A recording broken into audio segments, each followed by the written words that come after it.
Break with the storm moving a little bit further east. Still, Henri knocked out power to more than 100,000 people and flooded neighborhoods throughout the Northeast. When I opened my door, water just came into my car. Henri's winds knocked over this giant maple tree on Phyllis Chase's farmhouse in Auburn, Massachusetts. I will remember Henri. He's on my list. New York's Central Park recorded its wettest hour ever. 1.94 inches of rain fell between 10 and 11 p.m. on Saturday. Bradley Blackburn, CBS News, Riverhead, New York. The National Hurricane Center said flooding is expected across portions of southern New England and northern mid-Atlantic states through today.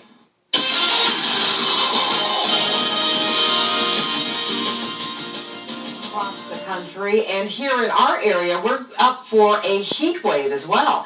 Let's get the very latest details from Storm Center 7 meteorologist Austin Chaney. Yeah, Letitia, I guess the good thing about our forecast is even though it's going to be uncomfortably hot, we don't have anything coming our way that's going to cause any damage this week. I mean, parts of the country between the fires, the flooding, and now some tropical mess up there in the Northeast have really created some destruction out there, and we're lucky to avoid all of that. Clear skies out there this morning. Temperatures are mild but comfortable. 72 for us here in Dayton, a little cooler there in Troy at 68 degrees, 66 right now in Springfield, and then 71 degrees down towards Springboro this morning. But we have a big warm-up coming our way today. If you're going to be heading on out to the Darke County Fairgrounds for the great Darke County Fair today, expect those numbers to be rising quickly. By 2 in the afternoon, we're already at 87 degrees. We'll likely top out around 90 degrees before cooling off slightly. You'll be dry, but pack the sunscreen and the ice water because it's going to be a very sunny and very warm day out there today.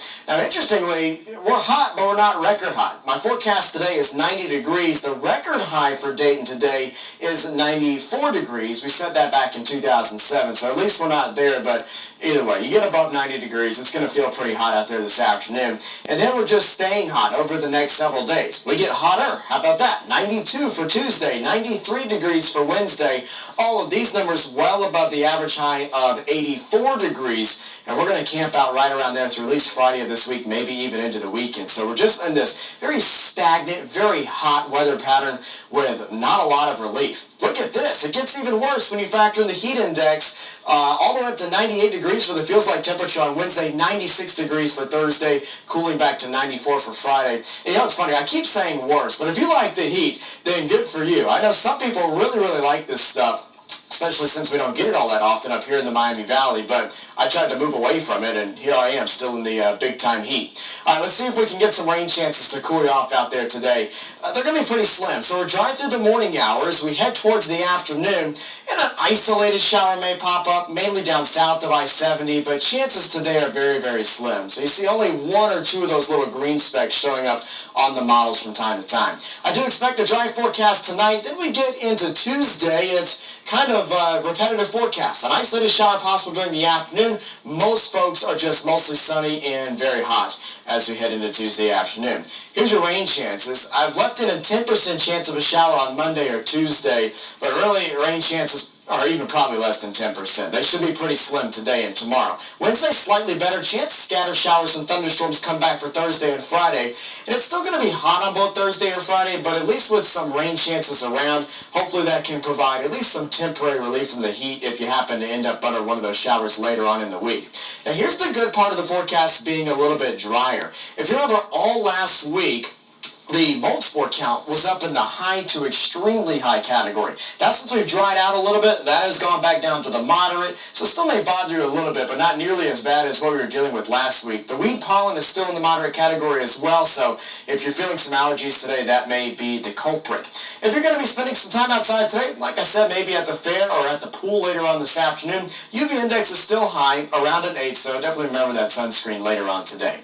My 5-day forecast, well, it's a hot one. 90 degrees today, mostly sunny skies, 92 degrees, even hotter for Wednesday up to 93 degrees. The rain chances do go up a little bit for Thursday and Friday, but that's not going to be with a cold front. That's just some added moisture helping to give us some showers and storms during the afternoon, so no big-time relief from the heat as the rain chances trend up later on in the week. All right, Sergeant Mark Bowen is tracking the traffic this morning, and Sergeant, I want to ask you, though, I mean, are you a fan of the big-time heat, or are you ready for fall to start coming back into the view?